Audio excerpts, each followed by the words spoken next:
that clip's a little long, but I just wanted to.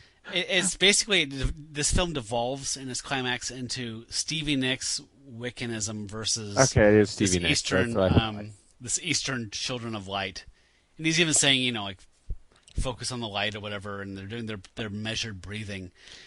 It's just ridiculous. And that was a quarter of the whole battle scene. Oh yeah, I was being judicious. That scene just blew my suspension of disbelief.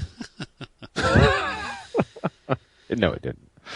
So we come to find out after this fact that they defeat her, as you can imagine, and she's currently missing, I believe, right? Sequel. Yeah. So hopefully, laying the seeds. But we'll get around to it. They're working on it, actually. It's only been 30 years, 33 years. Well, it's primed. Bam. So, with this reveal, you guys, did you have any questions? Like, I had so many questions. Like, okay, so this is creepy. There was an incestuous relationship between Dr. Hoffman and his daughter. Back in '72, I think his wife discovered it, and she murdered her with her brain.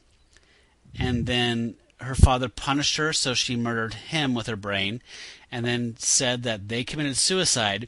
She went into a mental hospital, came out 10 years later, and controlled the heir to the house remotely, and had them place an ad to get girls. Do you follow me? How weird this is getting? And the more you describe it, like forced him to. There's flies buzzing, so she forced him to place this ad to get girls there, for her to be jealous of, to kill. It doesn't make any sense. Does it? No. Okay, no, it does not. The more I watch it, the less it makes sense.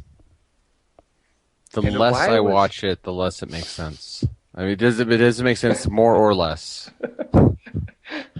Whatever measurement you use. Okay. Kyle? And why was Dee Snider there? Why was Dee? Okay, that's hilarious. That's so You're funny. talking about the chick? the more attractive of the ladies, I'm assuming. Yeah. Pam? Is it Pam? Yes. Pam. That Pam's such a pretty name. She has such nice hair. Pam. Yeah, I did not see the incest thing. I mean, it was that weird hand of God shit where it's like, let's fill in this whole backstory with a really creepy story. Yeah, the movie seems like it's going to be like an Amityville ripoff, but then it really turns into Firestarter. Yes, totally. So, but with secret messages telling you to convert to yogiism or something. Yeah, I don't know. So, go ahead, Scott. Sorry. Oh, I don't know. So again, folks, this couple. They're still around. Like, you guys remember MySpace? You can go to MySpace and look for Lightstorm. That's their band. And you can hear some of their music. Scott, I was hoping you could play a little bit. I have a file there. Oh, yeah. I thought that'd be a good way to kind of go into the wrap-up of this. Lightstorm? No, the one before that. All right, then. Whole lot of... whatever her name is. Kalassu. All right, I just got to pretend like it's a Kirby monster. Yep. And then I can pronounce it Kalassu. Gotcha.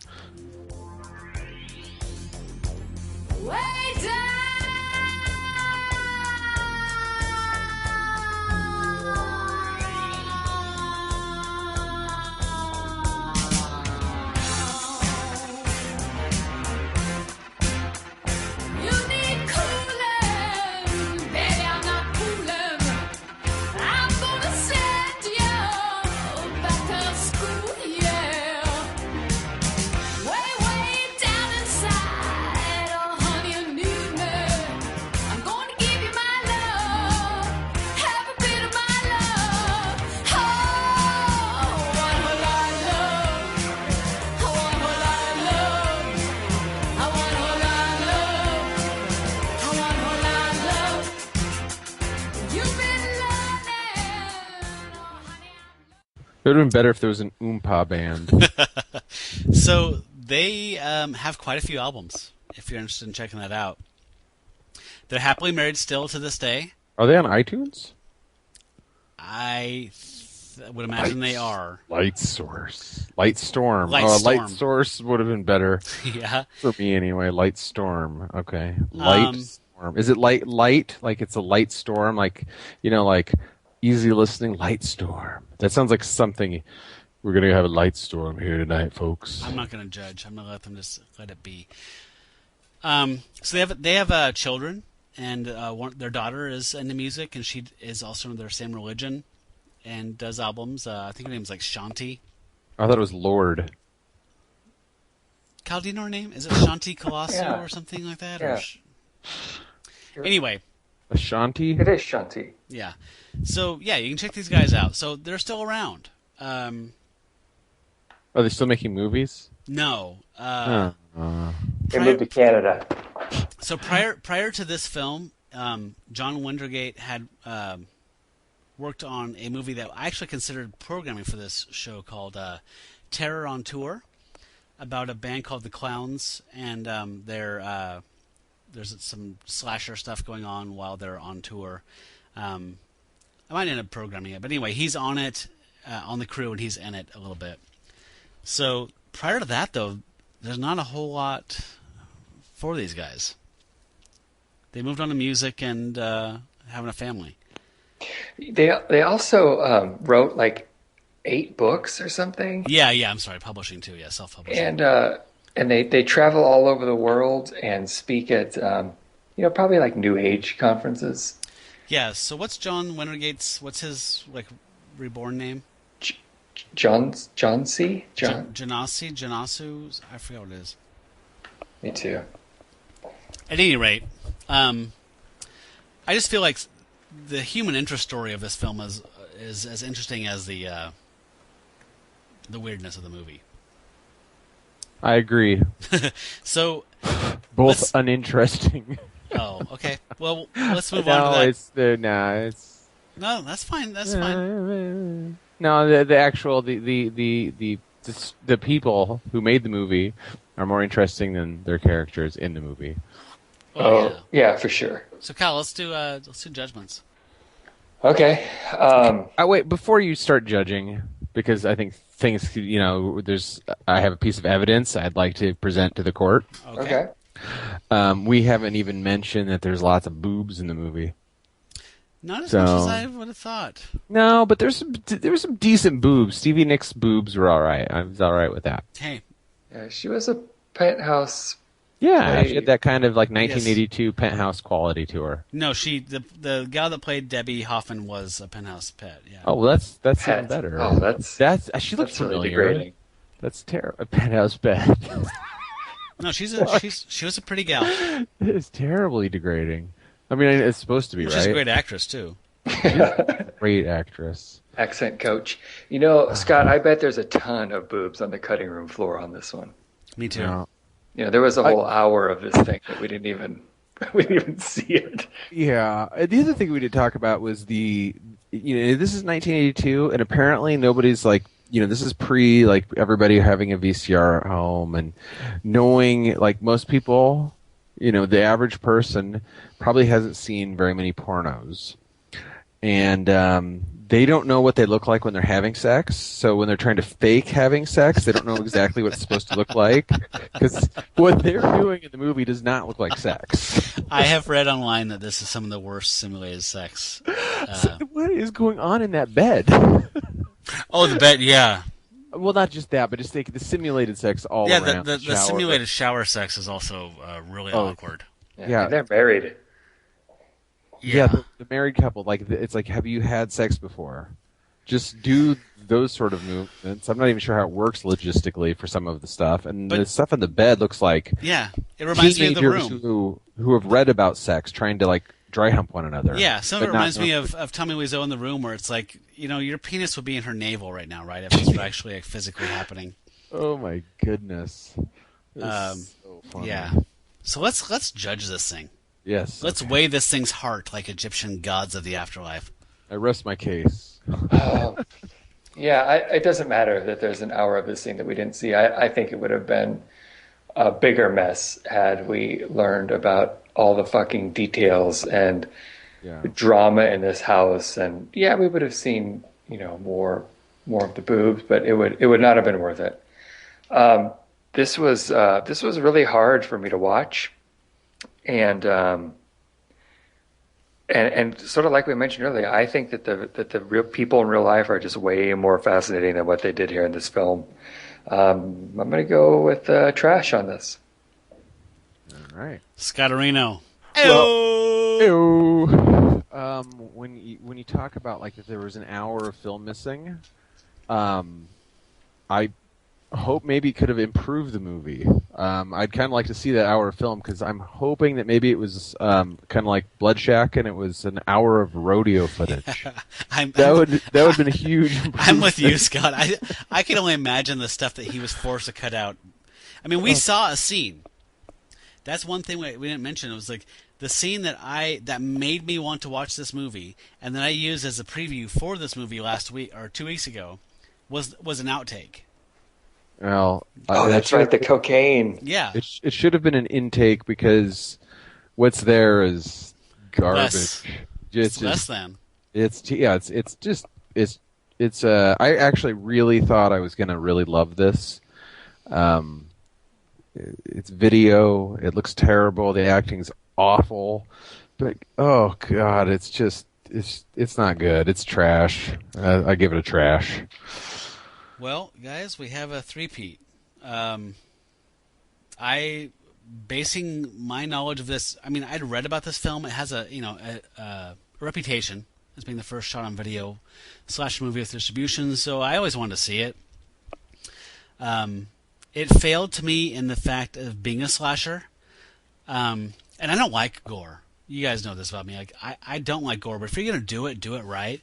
One character, or very wrong. Or yes, like one character has her skull telekinetically squeezed until her eyeballs pop out. One person has his guts come out, as we mentioned in the beginning of the film. It just seemed few and far between. So it's like, pick a lane. Are you a slasher movie? Are you a sex sleaze movie? Are you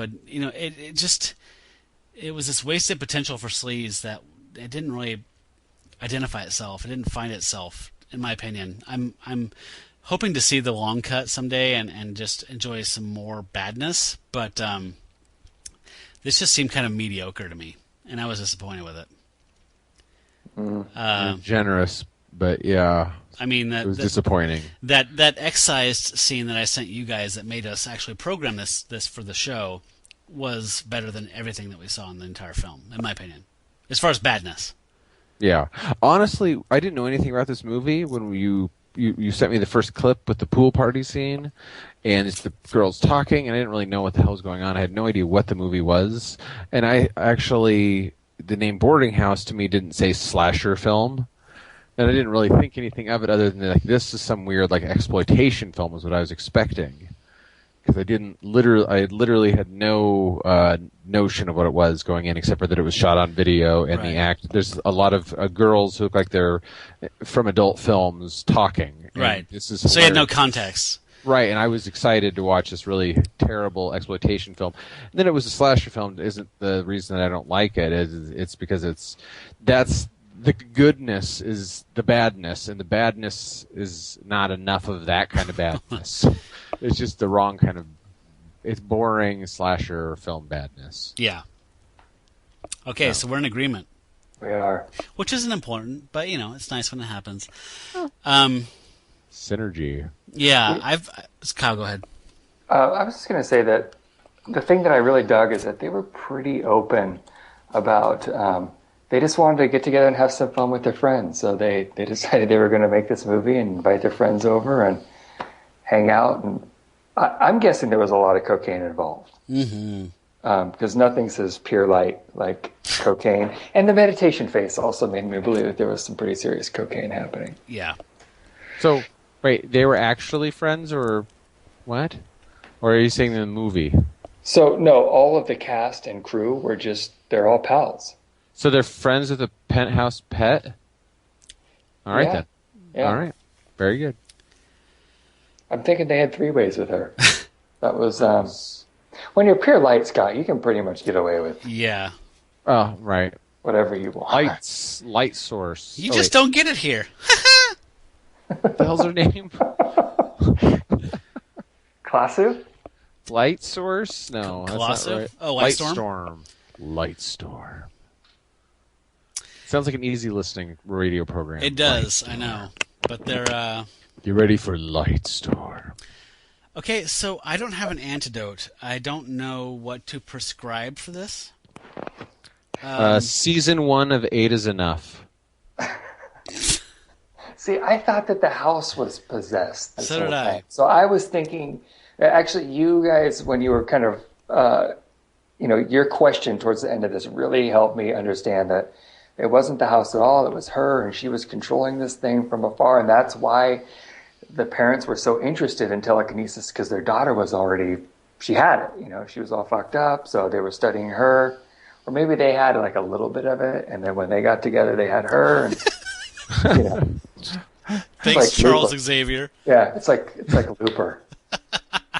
Nice. You know what, Looper? That's going to be my. Looper. I was thinking like if it was the house, I was thinking like Cabin in the Woods was something that I just recently saw. That I was going into it thinking, oh, this is going to be a movie about a haunted cabin. And then it turned into something completely different, kind of like Boardinghouse. Completely meta movie. Yeah. Yeah, I was expecting it to be like something it wasn't. Yeah. So, so we got Looper and we have Cabin in the Woods. Both vastly superior films. All right. So, So our next film is going to be a movie that I saw in the theaters. In the early 80s, there was this boom of 3D movies that was a brief fad, but I was obsessed with it. So anything that was 3D, I would go see. And this one was something that came in the wave of knockoff movies of Indiana Jones films. So Raiders of the Lost Ark. So this is an Italian knockoff of Raiders of the Lost Ark, shot in 3D. So I am sending or giving 3D glasses to my co-hosts. So I'm hoping they're going to watch this film in a dark room on a big screen if they can. Oh, yeah, I got a projector. Bang. With the glasses on. And enjoy this. Those of you out there, you can find 3D glasses online for virtually nothing. I think you can find this film online in 2D, but it is called The Treasure of the Four Crowns. And it's a pretty notorious turd as far as like the Indiana Jones knockoffs. So I'm very excited to see this again. So here's a little bit of audio from that. You've seen Raiders, Star Wars, Aliens, and Close Encounters. But you are about to experience a totally new dimension in entertainment. Forged from the wealth of kings, source of the magical powers of good and evil, unleashed in the hands of a madman. Now, 5 daring heroes defy the odds in a deadly quest to capture the greatest prize of them all. Go for it. Treasure of the Four Crowns.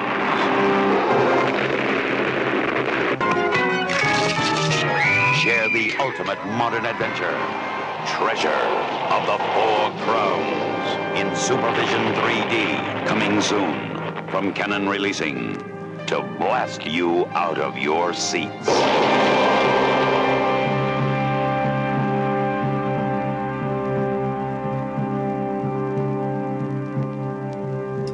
All right. So join us in 2 weeks for The Treasure of the Four Crowns. Looking forward to it. Scare yourself up a pair of 3D glasses, turn the lights down low, and enjoy the early 80s. Thank you guys for talking about this movie with me and watching it. I know it was kind of a chore. It was. It was fun though. Yeah. I kind of want to. I do want to see the full version. Yeah, it's like folding laundry and making it a game. Thanks to you folks out there for listening. For That's Cool, That's Trash, I'm Matt Howell. I'm Kyle. I'm Scott. You folks out there, stay trashy. That's cool. That's cool.